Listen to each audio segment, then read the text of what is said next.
오늘은 뿌리 깊은 영성은 위기 때 더 강하다. 뿌리 깊은 영성은 위기 때 더 강하다라는 제목으로 하나님의 말씀을 살펴보겠습니다. 어제 설교를 준비하는데 한 분이 생각이 나는 것입니다. 32살 때 한창 성공 가도를 달리고 있었는데 뉴욕으로 가는 고속도로에서 갑자기 의식을 잃고 쓰러졌습니다. 명문 펜실베니아 대학 건축학과를 졸업했고 또 유명 건축회사의 그 나이에 중역이었습니다. 아내와 어린 두 딸이 함께 있었습니다. 펜실베니아 한인 사회의 자랑거리였다고 합니다. 근데 이날 이후로 2년 동안 심장 이식을 기다리는 신세가 되었습니다. 그러다가 기회가 찾아왔습니다. 그에게 딱 맞는 심장이 나타난 것입니다. 축하를 해주려고 의사가 찾아왔는데 안 해도 될 말을 한 것이에요. 옆방에 있는 교통사고로 입원한 여자는 이틀이면 죽어요. 그녀가 기다리는 심장이 당신 것과 똑같아요. 이 말을 들은 이분이 물었어요. 나는 심장이 없으면 며칠을 더 살 수 있습니까? 여자는 곧 죽고 자기는 일주일 정도, 또 길면 3주 정도는 더 살 수 있다고 얘기를 했어요. 그러자 이분이 3초 만에 그러면 이 심장을 그녀에게 주세요. 이렇게 얘기를 했습니다. 그리고 나서 의사가 그러면 안 된다고 얘기하니까 의사를 고집을 펴서 설득시킨 거예요. 그래서 할 수 없이 의사는 이 심장을 여자에게 이식을 했습니다. 그리고 정확히 일주일 뒤에 이분이 혼수 상태에 빠졌어요. 의사들이 출근하기만 하면 이분의 상태를 살펴보는 것입니다. 근데 놀랍게도 병원에서는 엄청난 변화가 일어났습니다. 죽음을 앞둔 이분이 심장을 양보했다는 소문이 드니까 이때까지 그렇게 불평하고 또 원망했던 많은 환자들이 서로를 배려하는 그런 문화가 생겨나기 시작을 했어요. 그리고 한 달쯤 되었을 때 기적적으로 또 다른 맞는 심장이 나타났습니다. 미국의 건설 회사인 티마스라는 회사의 하형록 회장의 이야기입니다. 이분이 왜 3초 만에 심장을 양보할 수 있었을까요? 이분은 주님이 주신 마음 때문이었다라고 그렇게 이야기를 해요. 생각해 보세요. 아무리 주님이 주신 마음이었다고 해도 우리 같으면 그렇게 일주일이면 미래가 보장된 게 아닌데 3초 만에 심장을 양보할 수가 있을까요? 어떻게 이런 주님이 마음을 주셨다라는 이 일에 이렇게 단호하게 순종할 수가 있을까요? 그러니까 자신이 죽을지도 모르는데 이런 순종을 한다라는 것은요, 아무나 할 수 있는 일이 아니잖아요. 뭔가 엄청난 것이 자기 속에 쌓여 있었기 때문에 그 순간에 이런 결정을 할 수 있었다라는 것이죠. 이분에게 이 쌓여 있었던 힘, 어디서 생겨난 것일까요? 제가 책을 보니까요, 이분에게 이렇게 쌓여 있었던 많은 것을 쌓게 했던 것이 가정에서 일어났더라고요. 이분은 목회자 가정의 자녀였습니다. 특별히 이분 부모님은 한센병 환자를 14년 동안 섬겼더라고요. 어떻게 보면 진짜 뿌리가 깊은 그런 영성이 있었기 때문에 이때에 이런 결정을 할 수 있었다라는 것이죠. 그러니까 우리가 신앙생활할 때 그냥 대박을 치고 싶잖아요. 그냥 평상시에는 대충 살다가도 위기 때는 멋진 그런 신앙의 모습을 가지고 싶어 하는 그런 게 참 많아요. 그런데 위기 때 정말 멋진 순종을 하기 위해서는 평상시에 쌓아둔 게 없으면 그런 일이 일어나지 않는 것이죠. 고도원의 아침 편지가 있잖아요. 이 편지에 보면 이런 글이 있더라고요. 벼랑 끝에 몰렸을 때 사람은 드러납니다. 가려졌던 바닥도 드러나고 숨겨졌던 잠재력도 이때 나타납니다. 이분은 위기에 딱 처하니까 바닥인지 아니면 잠재력이 있었는지 확연하게 드러나게 되었다는 것을 보여주잖아요. 우리는 어떨까요?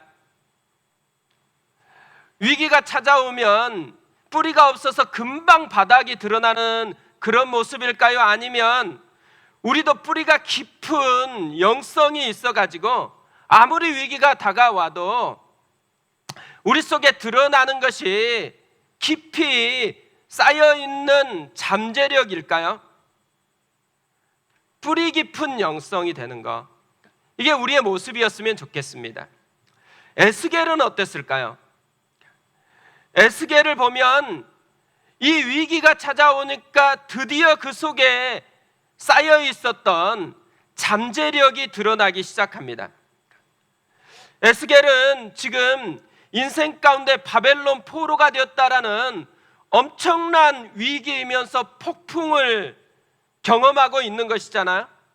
그런데 그의 고백을 보면 이 폭풍 속에서 그 속에 엄청난 잠재력이 쌓여 있었다라는 것을 우리에게 보여줍니다. 오늘 3절 말씀을 다시 보면요, 갈대아 땅 그발 강가에서 여호와의 말씀이 부시의 아들 제사장 나 에스겔에게 특별히 임하고 여호와의 권능이 내 위에 있으니라. 학자들에 의하면 이 그발 강가로 오게 된 것은요, 이 그발 강가는 홍수로 인해서 폐허가 된 땅이래요. 그래서 이 땅을 개척하도록 유대인들을 투입시켰다라는 거죠. 뭘 우리에게 알려줄까요?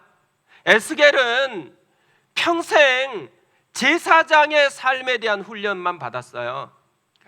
그리고 제사장이 될 것을 꿈꾸며 살았어요. 25살까지. 그리고 5년만 기다리면 진짜 제사장이 될 수가 있었어요. 그런데 지금 포로로 잡혀와서는 제사장의 삶은 꿈꿀 수도 없어요. 지금 할 수 있는 것은 노동자의 삶을 살아가는 거죠. 일용직 노동자로 전락되어져 있는 그런 삶을 살아가게 되어졌다라는 거예요. 그런데 놀랍게도 이런 현실 속에서 5년이나 이렇게 살았는데도 불구하고요, 에스겔이 자기 자신을 소개하는 고백을 보면 엄청난 놀라움이 담겨 있습니다. 뭐라고 소개해요? 제사장 나 에스겔, 이렇게 소개하는 거예요. 그러니까 당당하게 자기 자신의 정체성이 어디에 있는지를 선명하게 선포를 하고 있습니다. 비록 현실은 노동을 하고 있어요. 현실은 제사장이라는 삶은 이제는 더 이상 꿈꿀 수도 없어요. 그럼에도 불구하고 자기는 여전히 제사장이라고 그렇게 소개하고 있다라는 거죠. 우리가 이런 에스겔에서 배워야 될 게 뭐가 있겠어요? 위기가 찾아오고 삶에서 진짜 위기가 찾아올 때마다 중요한 거, 정체성이 어디에 있느냐에 따라서 인생의 판도가 바뀌어진다라는 거죠. 아무리 위기가 찾아왔어도 자기가 하나님의 자녀이고 하나님이 돕는 하나님의 백성이라는 뚜렷한 정체성이 있으면, 그러면 담대하게 위기를 극복해낼 수가 있다라는 거예요. 그런데 정체성이 무너지면 어떻게 되겠어요? 삶의 전반적인 부분들이 무너지게 되어 있다라는 것이죠. 많은 사람들이 요즘에는 교회를 다니는 걸 부끄럽게 생각합니다. 교회를 다니는 것을 부끄럽게 생각한다고 표현하니까 좀 부드럽죠. 근데 많은 사람들이 실제로는 자기가 하나님의 자녀라는 것을 선포하는 것을 부끄러워해요. 그러니까 자기가 교회가 되었다라는 것을 부끄러워하기 시작했다라는 거죠.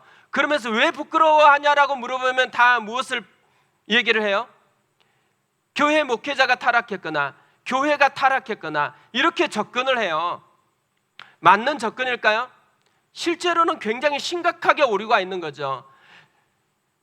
옆에 사람이 잘못을 했다고 해서 자기의 정체성이 옆에 사람에 의해서 흔들리는 사람은 한 명도 없어요. 그런데 유독 신앙을 가지고 있는 우리만은 내가 하나님 앞에 흔들려서 그렇게 고백한다라고 얘기하지를 않습니다. 그러니까 비겁한 핑계가 우리 속에서 작동하고 있다라는 거죠. 그러니까 옆에 사람이 어떻든 어떤 교회가 어떻든 이거보다 훨씬 중요한 것은 내가 지금 어떤 정체성을 가지고 살아가느냐예요. 이 시대에 가장 중요한 것은 내가 정말 하나님 안에서 뿌리 박은 정체성으로 살아가고 있느냐를 점검을 해 보아야 한다라는 것이죠. 에스겔은요, 우리의 모습과 굉장히 다른 거잖아요. 사실 죄로 인해서 멸망당해서 여기까지 왔어요. 그럼에도 불구하고 옆에서 주변에서 다 망한 나라고 다 망한 그런 망하게 한 신을 섬긴다라고 조롱하고 있는데도 불구하고 끊임없이 자신은 제사장이다라고, 하나님을 섬기는 제사장이다라고 그렇게 이야기하고 있다라는 거죠. 바닥이 아니라는 거예요. 엄청난 잠재력이 그에게 쌓여 있다라는 거죠. 그러니까 한마디로 얘기하면 정말 뿌리 깊은 영성을 소유한 사람이 되었다라는 거죠. 에스겔이 어떻게 이런 뿌리 깊은 영성을 소유할 수 있었을까요? 저 오늘 세 가지로 좀 살펴보려고 하는데요. 첫 번째로는요, 아버지 때문에 그렇습니다. 오늘 말씀 3절을 다시 한번 보세요. 갈대아 땅 그발 강가에서 여호와의 말씀이 부시의 아들 제사장 나 에스겔에게 특별히 임하고 여호와의 권능이 내 위에 있으니라. 에스겔은 자신을 소개하면서 어떻게 소개해요? 부시의 아들 제사장 나 에스겔 이렇게 소개합니다. 에스겔은 제사장이었던 아버지 부시에게 영향을 받았다라는 것이잖아요. 아버지 부시는요, 정말 에스겔을 향한 꿈이 있었던 것 같아요. 그래서 그의 이름을 에스겔이라고 지었습니다. 에스겔이라는 뜻은 하나님이 강하게 하신다 이런 의미예요. 그렇게 끝간데 없이 미끄러져 내려가는 그런 역사적 배경 하에서 살아왔었던 분이잖아요. 그럼에도 불구하고 그런 어두운 시대를 밝힐 등불처럼 에스겔이 살아나기를 원했었던 것이잖아요. 그래서 이름을 에스겔이라고 지으면서 자신의 삶으로 에스겔이 그런 사람 되기를 꿈꾸면서 영향을 물려주었다라는 것이죠. 뿌리 깊은 영성은요, 가정에서부터 시작된다라는 거예요. 아빠의 신앙이 아이들의 신앙의 뿌리가 된다라는 거죠. 엄마의 신앙이 아이들의 신앙의 뿌리가 되어진다라는 것입니다. 가정에서요, 굉장히 중요한 게 신앙 전수 문화예요. 저는 우리 교회에 속한 모든 가정에서 신앙 전수 문화가 건강했으면 좋겠어요. 특별히 인격적인 그런 신앙 전수 문화를 가졌으면 좋겠어요. 계속 지시만 하는 게 아니고 자신의 살아왔어서 경험했던 하나님의 이야기를 전달했으면 좋겠어요. 그리고 지금 내가 하나님과 어떻게 씨름하고 있는지 내 자신의 모습을 그대로 보여주었으면 좋겠어요. 근데 대부분의 가정이 그걸 안 보여주고 자꾸만 교회 열심히 다니라 그러고 말씀 열심히 보라 그러고 어떤 지시사항만 내리고 있는 거예요. 지시보다 훨씬 강한 것은 스토리예요. 내 삶으로 경험한 것을 나누어 주는 것이죠. 우리가 이런 문화를 만들어내기 위해서 사실 가정예배 운동을 시작했잖아요. 가정예배 가운데서 일방적으로 뭔가를 말씀을 나누라는 게 아니잖아요. 내가 경험하고 있는 하나님, 내 속에서 나를 빚어가고 있는 하나님을 서로 나누면서 그것이 문화가 돼서 아이들 가운데 건강하게 하나님의 사람으로 자라날 수 있는 텃밭을 만들어주는 그런 은혜가 우리 교회 가운데, 모든 가정 가운데 있었으면 좋겠습니다.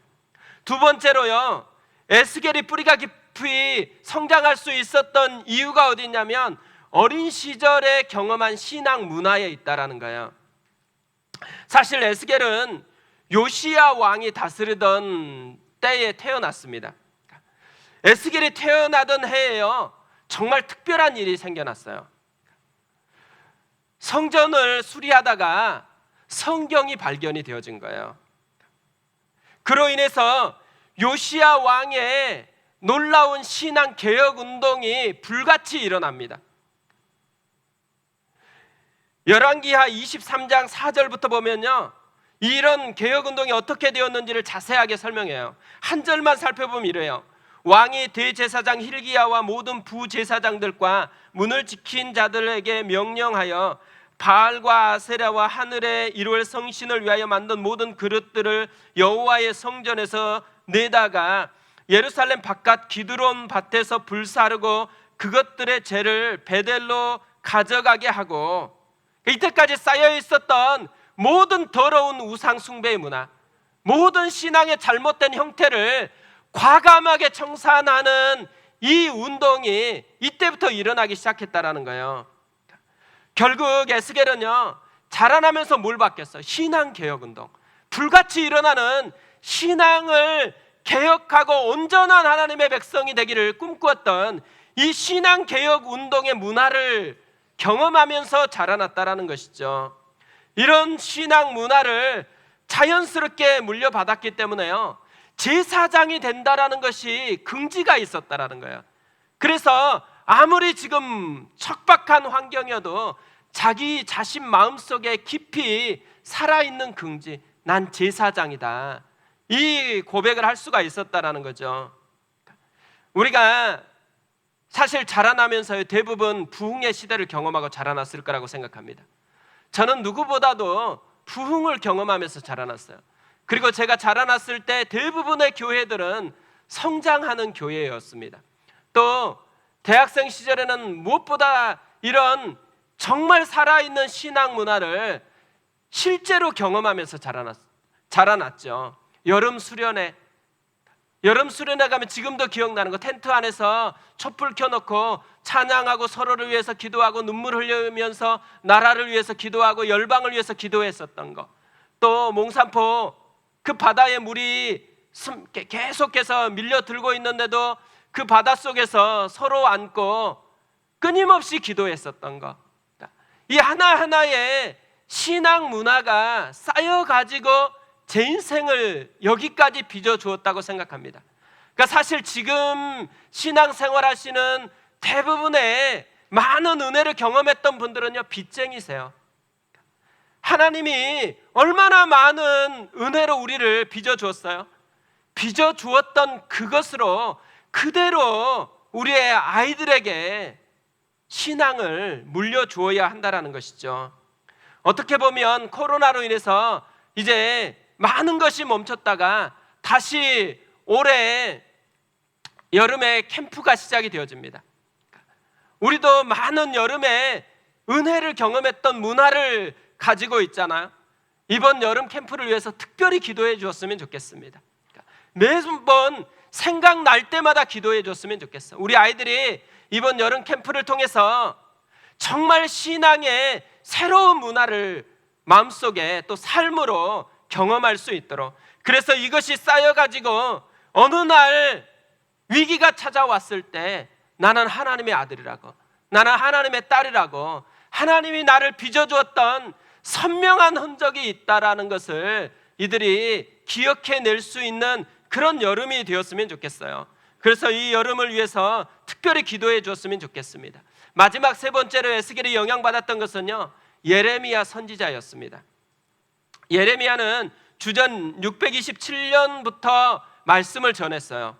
에스겔은 주전 622년경에 태어났습니다.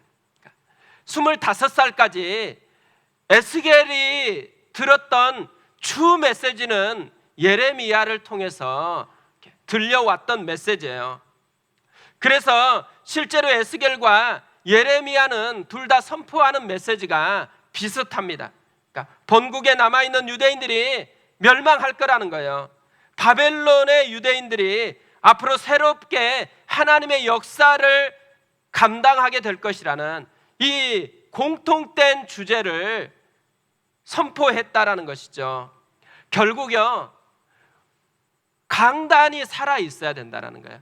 그러니까 말씀을 선포하는 그 종들이 정말 살아 있어야 된다라는 거예요. 그러니까 지금 한국 교회의 위기가 어디에서 찾아왔나? 말씀은 홍수처럼 전파되어지는데 그 말씀을 전하는 자나 그 말씀이 그렇게 능력이 있는 것이 아니기 때문에 영혼 속에서 변화가 일어나지 않는 것이잖아요. 저를 위해서 기도해 주시고 또 우리 교육자들을 위해서 기도해 주세요. 그냥 기도하지 말고 정말 변화가 되도록, 정말 하나님의 사람이 되도록, 정말 말씀의 사람이 되도록 그렇게 기도해 주었으면 좋겠습니다. 우리 교회가 살아나야 되는데 살아나기 위해서 반드시 필요한 게 말씀을 전하는 종들이 정말 하나님의 사람으로 합당하게 전하는 거예요.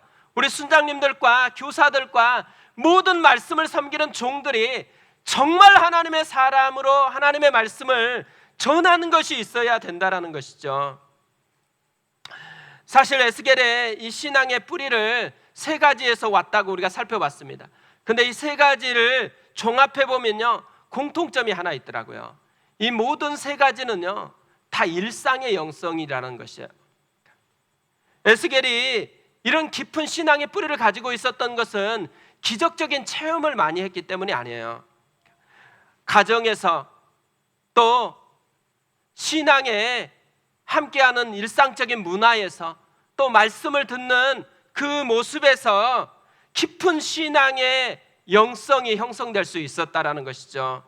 그러니까 예수님이 이걸 우리에게 얼마나 잘 보여주는지 몰라요. 예수님의 능력의 근원, 일상의 영성이 있다라는 거죠. 마가복음 1장 35절에서 이렇게 말씀합니다. 새벽 아직도 밝기 전에 예수께서 일어나 나가 한적한 곳으로 가사 거기서 기도하시더니, 예수님은 새벽에 하나님 앞에 기도하는 삶을 살았어요. 한 번만 그런 게 아니고 습관적으로 반복해서 새벽마다 하나님과 사귀려고 하나님 앞에 가까이 나아갔다라는 거죠. 그래서 누가복음 22장 39절에서는 이렇게 말씀을 해요. 예수께서 나가사 습관을 따라 감람산에 가시며 제자들도 따라갔더니, 우리는 착각하는 게 뭐냐면 예수님이 많은 기적을 행하였잖아요. 그러니까 예수님의 영성의 뿌리가 기적에 있을 거라고 생각하는 거예요. 그런데 예수님은 자기를 위해서 한 번도 기적을 행한 적이 없어요. 예수님의 모든 능력은 어디에서 왔냐면 이렇게 습관을 따라서 기도했던, 습관을 따라서 하나님과 교제했던 일상의 영성에서 나왔다라는 것이죠. 우리가 특세를 하고 특별자가 붙으면 자꾸 어떤 특별한 영성, 특별한 기적, 이것을 생각할 때가 많아요.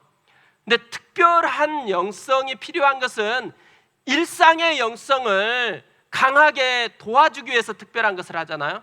그러니까 일상 속에 무너졌었던 하나하나를 다시 회복하는 그 은혜가 우리에게 필요하다라는 거죠.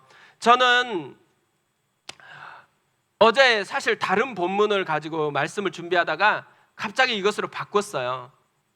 바꾼 이유는 하나님께서 우리 교회에 지금 들려주고 싶어하는 메시지가 여기 있다라는 생각이 들어서 다시 바꿔서 오늘 이 말씀을 전하게 됐는데요. 특별 새벽 부흥의 첫날이잖아요. 첫날에 우리가 정말 다시 깊이 생각해야 되는 것, 나는 뿌리 깊은 영성을 가지고 있는가? 그래서 나는 위기에 바닥이 아니고 정말 잠재력을 드러내고 있는가? 그러려면 반드시 해야 되는 것, 일상의 영성을 회복하는 것입니다. 우리 가정의 영성을 회복해야 되고요, 교회 문화의 영성을 회복해야 되고요, 말씀을 가까이 하는, 말씀 앞에 순복하는 영성을 회복해야 된다라는 것이죠. 우리가 그런 영성이 회복되어져서 뿌리 깊은 영성이 있는 신앙이 됐으면 좋겠고요. 뿐만 아니라 뿌리 깊은 영성이 작동하는 그런 교회가 되어졌으면 좋겠습니다. 우리 이 시간에 같이 한번 기도했으면 좋겠습니다.